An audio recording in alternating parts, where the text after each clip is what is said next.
¿Es usted un hombre feliz? Soy feliz porque mi vida me permite experimentar aquello que de alguna manera me va mejorando como persona. Eso no quiere decir ni mucho menos que no tenga mis momentos de dificultad, que no tenga mis momentos de tristeza, que no tenga mis momentos de desesperanza.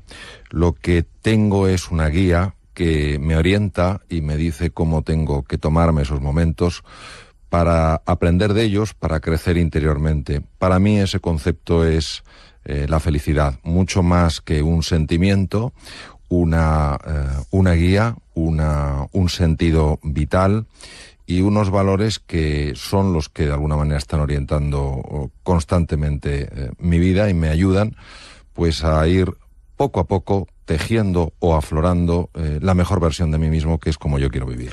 ¿Ser feliz es algo innato o algo que uno tiene que ir construyendo poco a poco? Vamos a ver, el ser humano en su interior, si fuera más consciente de su auténtica naturaleza, su esencia, se daría cuenta que la felicidad es intrínseca. Es decir, cuando una persona toca su núcleo, se da cuenta de que ese núcleo es la fuente de la sabiduría, la fuente de la verdad, de la bondad, de la unidad y la belleza. Lo que pasa es que el conocimiento que tenemos de nosotros mismos es tan pobre que a mí me recuerda a esas piedras que se llaman geodas, que por fuera pues son muy feas, no jamás llamarían la atención, pero cuando se rompen, cuando se penetra en su interior, tienen una estructura cristalina absolutamente impactante. Yo veo al ser humano exactamente igual y mi experiencia es esa, es decir, nuestro gran fallo es que no nos conocemos, es decir, nos vemos, pero nuestra mirada no tiene alcance y profundidad, entonces no nos descubrimos. Si nos descubriéramos, nos daríamos cuenta que, claro, que alguien que tiene esa estructura tan especial a la fuerza de ser feliz. Entonces yo resumiría esto diciendo que somos felices, pero no lo sabemos. Pero tal y como están las cosas y con los prejuicios que tenemos más o menos todos, para ser feliz hay que tener agallas. Sí, las agallas, la valentía me parece un elemento indispensable. El propio Winston Churchill, que le tocó vivir una época especialmente dura en la batalla de Inglaterra durante la Segunda Guerra Mundial, decía que la valentía es la virtud más importante porque de ellas deriva el resto. Y a mí sí que me gustaría mucho aquí definir el concepto de valentía. La valentía no es una emoción, la valentía es una decisión. Yo puedo tener muchísimo miedo como emoción y sin embargo decidir ser valiente. O puedo tener mucho miedo y decidir ser cobarde. Por tanto, al ser una decisión, al ser una actitud ante la vida, pues esto tiene una enorme resonancia con lo que es la libertad de la persona. Es decir, cómo yo quiero ser en este momento. ¿Tengo miedo? Naturalmente que sí. ¿Qué decido hacer? ¿Decido que mi emoción de miedo me pare a la hora de defender aquello que es valioso, que me pare a la hora de buscar nuevas oportunidades en la vida? Si decido que sí, es sencillamente por eso, porque la decisión que he tomado es no ser valiente, pero no porque la emoción necesariamente me esté empujando a ser cobarde.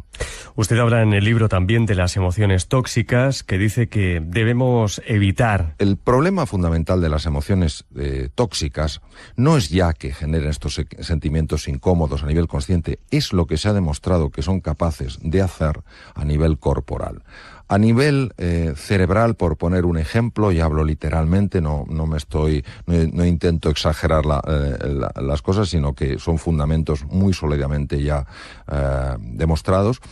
A nivel cerebral, los estados tóxicos, es decir, cuando esa emoción, la desesperanza, la sensación de impotencia, la culpa, la vergüenza, se extienden ampliamente en el tiempo, se sabe que matan neuronas cerebrales. ¿Cómo es posible que una emoción mate neuronas cerebrales? Pues se explica muy fácilmente. Una emoción es un cambio corporal, y ese cambio corporal implica cambios en los neurotransmisores, es decir, las hormonas intracerebrales, cambios en la química de la sangre, y hay cambios en estos neurotransmisores, hay cambios en la química de la sangre que son muy, muy dañinos para las neuronas, sobre todo para las neuronas de la región del hipocampo relacionadas con la memoria y el aprendizaje. En segundo lugar, pues hay estructuras tremendamente sensibles a las emociones tóxicas, tremendamente sensibles, como todo el sistema de defensa contra bacterias, contra virus y tumores, el sistema inmunológico de una excepcional complejidad casi, no tanto, pero casi tan complejo como el sistema nervioso central y que tiene receptores en su membrana, es decir, puertas de entrada en el interior de esas células. Algunas de las moléculas que se liberan en la sangre cuando tenemos estos estados emocionales tóxicos, al entrar en contacto con esta especie de cerraduras de la célula, producen cambios muy negativos y llegan a inhibir el funcionamiento de estas células. Por eso, por ejemplo, una persona que está pues luchando contra un tumor, lo peor que puede pasar es que esa persona caiga en la desesperanza, caiga en la sensación de impotencia, porque entonces se empieza a liberar una de estas hormonas que se llama el cortisol, y verdaderamente es que esto se sabe, además se sabe hace tiempo, la capacidad de estas células de hacer frente al tumor se reduce considerablemente. Entonces, el tema de las emociones tóxicas no debemos tomárnoslo de una forma ligera. Es decir, una cosa es tener momentos de desesperanza, momentos de impotencia, momentos de tristeza, momentos de culpa, de vergüenza, yo creo que es muy consustancial con el ser humano, y otra cosa es vivir ahí. Vivir en la desesperanza, vivir en la culpa, vivir en la ira, vivir en el resentimiento. Esto es muy, muy, muy nocivo. Cuando se habla de las emociones, cuando se habla de los sentimientos, a veces se habla en un tono, para mí, muy superficial. ¿Qué pasa? Que yo quiero conocer cuál es el fundamento físico de las cosas, no porque crea que todo es físico, no porque crea que todo se explica desde las moléculas o las estructuras corporales, sino porque creo que la biología es una parte muy importante, es una dimensión fundamental de nuestra vida. Entonces, este conocimiento de dónde se origina el miedo, en qué centros cerebrales, por qué se origina, da mucha luz a la hora de saber cómo se gestiona. Por eso, precisamente en el cociente Agallas, una de las cosas en las que hago más énfasis es en explicar los estados afectivos del cerebro, de dónde surgen y cómo se puede gestionar. ¿Estoy diciendo en el libro que sea fácil? No.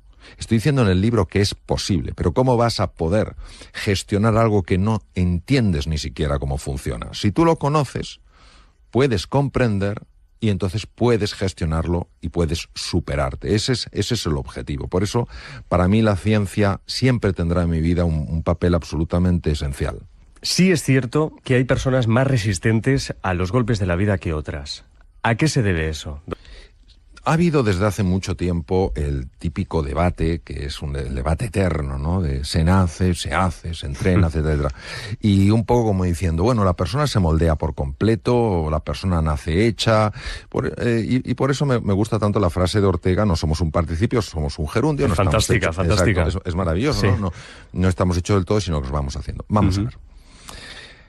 Hoy se sabe, porque se pueden utilizar tecnologías muy sofisticadas en niños muy pequeñitos, por ejemplo, poniéndoles unas gorritas que tienen electrodos y que por tanto pueden detectar la actividad cerebral, utilizando en niños un poquito más mayores cámaras de resonancia funcional magnética que no tienen radiación, que son campos magnéticos, y que una vez que el niño se ha acostumbrado a ese entorno, y para ello hay máquinas que son exactamente igual, pero no funcionan, pero hacen que el niño por lo menos se adapte a la máquina, y cuando se le pasa a la máquina auténtica no nota diferencia. Es que claro, el funcionamiento de la máquina auténtica es carísimo. Entonces claro, no se puede dar uno el lujo de que el niño se adapte en la máquina auténtica, porque eso son horas que es una fortuna lo que vale.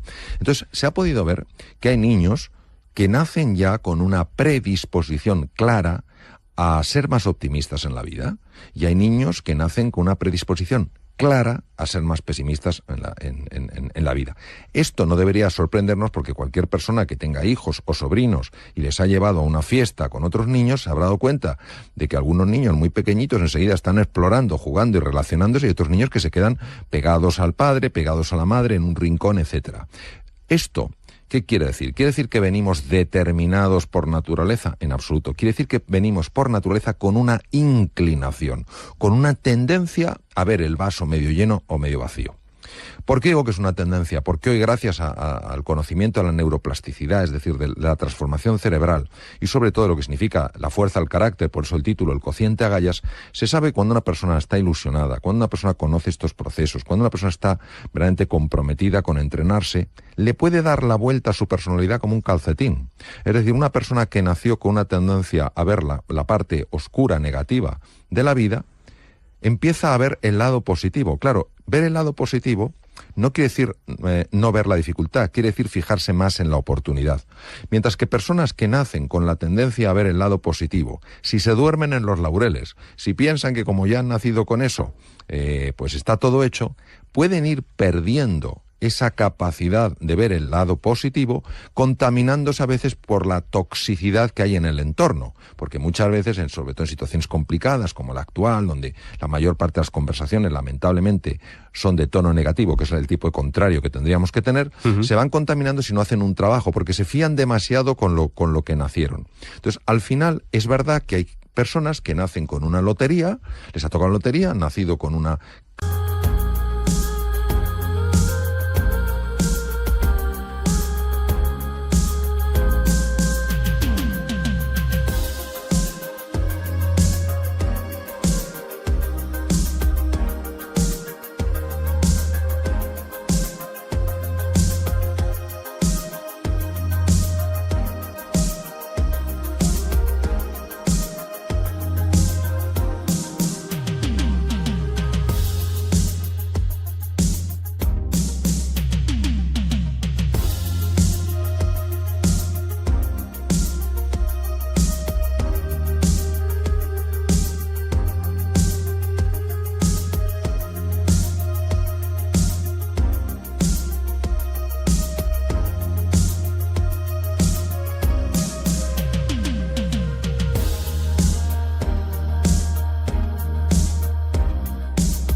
capacidad, sobre todo, de ver el lado luminoso de la vida, y hay otros que han nacido con un desafío. Pero esto es como todo en la vida. Unos nacemos con unas cosas, otros nacemos con otras, y al final depende mucho no solo de ese temperamento con el que has nacido, sino de cómo tú, utilizando tu inteligencia y utilizando la fuerza de tu voluntad libre, vas moldeándote a ti mismo. Es decir, vivimos pensando que deberíamos tener una vida mejor, pero no hacemos nada para remediarlo.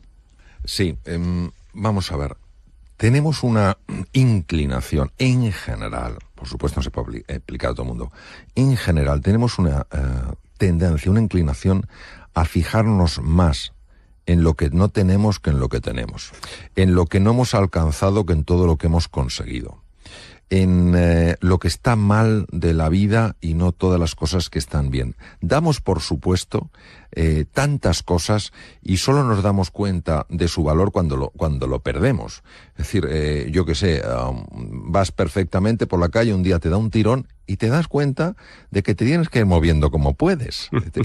Y esto es una cura de humildad. Entonces, una cosa es ser conscientes de que los límites que nos ponemos muchas veces son límites absolutamente falsos, que nos limitan, que nos encogen, que nos empequeñecen. Y otra cosa es no ser conscientes de que como seres biológicos somos vulnerables, envejecemos, enfermamos, tenemos defectos, tenemos virtudes, tenemos cosas que no llegamos, y congraciarnos, aceptar esa realidad es fundamental. Muchas veces el grado de aceptación que tenemos con nosotros mismos es muy pequeño. Nos apoyamos muy poco en los fracasos, toleramos muy mal nuestras imperfecciones. Y en el fondo, esto es un camino absolutamente equivocado, al menos desde mi experiencia. Cuando uno se acepta totalmente, decir, pues bueno, a mí se me da muy bien, digamos, una determinada cosa y otra se me da mal. Bueno, yo tengo unas cosas buenas y otras cosas no tan buenas, me acepto en mi totalidad y a partir de ahí voy a empezar a superarme. Uno no se supera si se está constantemente criticando o criticando a los demás. Y desde el punto de vista ya de nuestra implicación en el entorno, no hay más que ver qué cantidad de gente o qué cantidad de personas nos quejamos y qué pocas personas están haciendo propuestas de mejora. Vamos a ver, la queja, si no va seguida de una propuesta de mejora, no sirve para nada. Pero es más fácil criticar que construir. Mete más ruido un árbol en un bosque que se cae que 100 árboles que están creciendo. Entonces, claro, salvo que haya nacido uno con esa predisposición para ver el lado positivo, tiene que hacer un esfuerzo, tiene que hacer un trabajo diario para enfocar su atención en aquellas cosas de la vida que sí están bien, en aquellas cosas de la vida que sí pueden mejorarse. ¿Aprender a controlar la mente es el mejor camino para tener una vida plena, para cuidar también nuestro cuerpo mejor?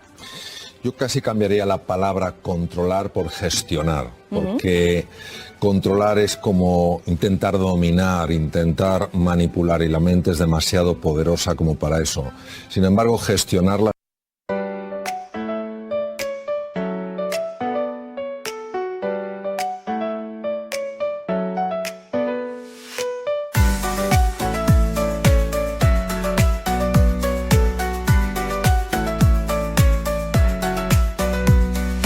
Raindrops falling down my face, like tiny tears in a happy chase.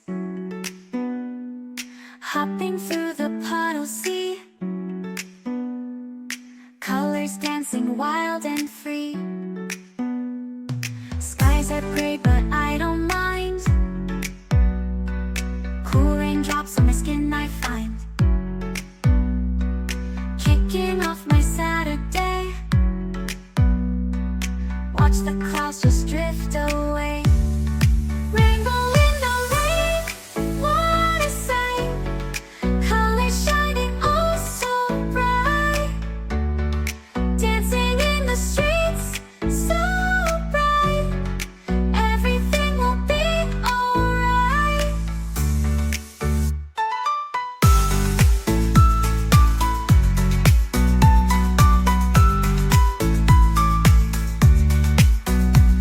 Umbrella spinning, twirling round, a colorful halo on the ground. Music playing on the sand, skipping beats, the heart will sway. Feel the world come out to play. Lightning cracks but don't you fear, magic shines when skies are clear. Raindrops whisper secrets true, a hidden beauty shines right through. Rainbow in the rain, what a sight. Colors shining oh so bright, dancing in the streets so bright.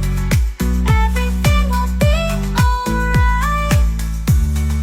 Raindrops falling soft, peeks through. Rainbow magic, me and you. Smiling faces, hearts alight. Everything will be alright.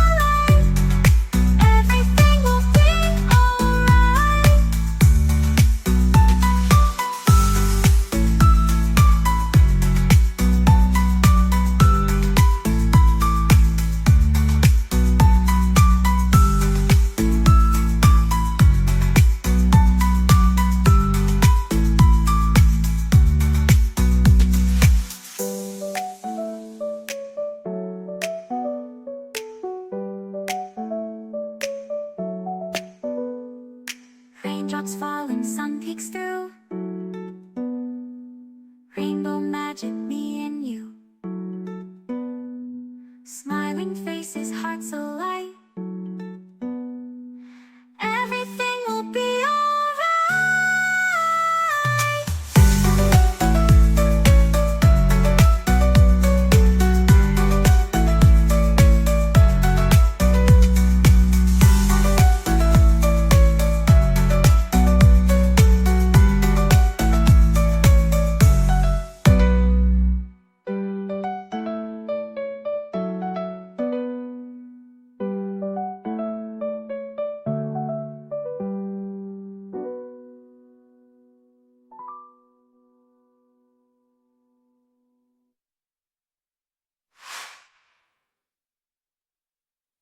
Sí, y por supuesto la gestión de la mente transforma por completo la vida, ya que la mente tiene implicaciones en la salud física, obviamente en todo lo que son procesos mentales, e incluso tiene un impacto a nivel anímico. La actitud contemplativa es una actitud que lo que invita es a la serenidad, al descubrimiento y a saborear la vida.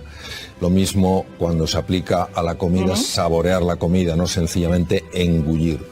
Y la comida tiene mucha más importancia de lo que imaginamos. Está obviamente el tema del sabor. Tiene implicaciones sobre todo en el funcionamiento de la flora bacteriana, lo que se llama la microbiota, que a su vez tiene un impacto directo en el funcionamiento del cerebro. Es muy frecuente hoy en día que las personas se quejen de trastornos digestivos y Sí. parte de ese trastorno es por la cantidad de aire que se acumula. Cuando una persona traga la comida en lugar de masticarla adecuadamente, está tragando también aire y el tubo digestivo no sabe qué hacer con ese aire. Distiende las paredes del estómago, las paredes del colon y esto genera un montón de problemas funcionales. Por otro lado, la salivación está hecha precisamente para eso, para digerir bien los alimentos. Todo esto, como comentaba antes, tiene una repercusión en el funcionamiento en conjunto del tubo digestivo.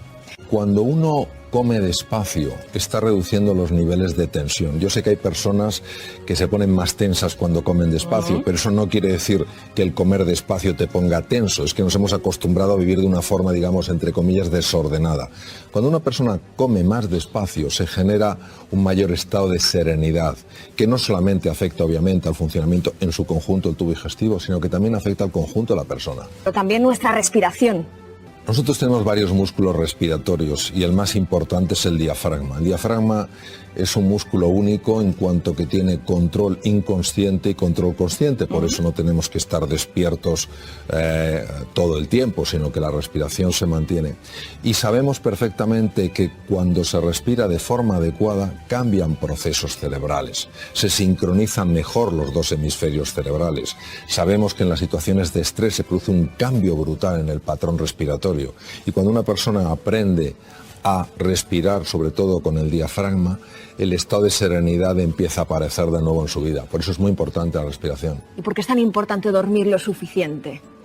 Porque durante el sueño se libera una hormona que se llama la melatonina. Y la melatonina hace muchas cosas. Entre otras cosas, activa los genes llamados los genes reloj nocturnos, PER1, PER2, PER3, que lo que hacen es descubrir dónde está habiendo mutaciones que pueden dar lugar a tumores para repararlas. Por otra parte, durante el sueño se libera hormona del crecimiento, la cual, obviamente, ciertas edades como la mía no te va a hacer crecer si repara los tejidos. Y además, durante el sueño se activa un sistema muy especial que es el sistema linfático, que no es el linfático, correspondería al sistema linfático del cerebro, que permite la eliminación de proteínas tóxicas que se acumulan por la actividad cerebral, que si no se eliminan pueden facilitar con el paso de los años enfermedades neurodegenerativas.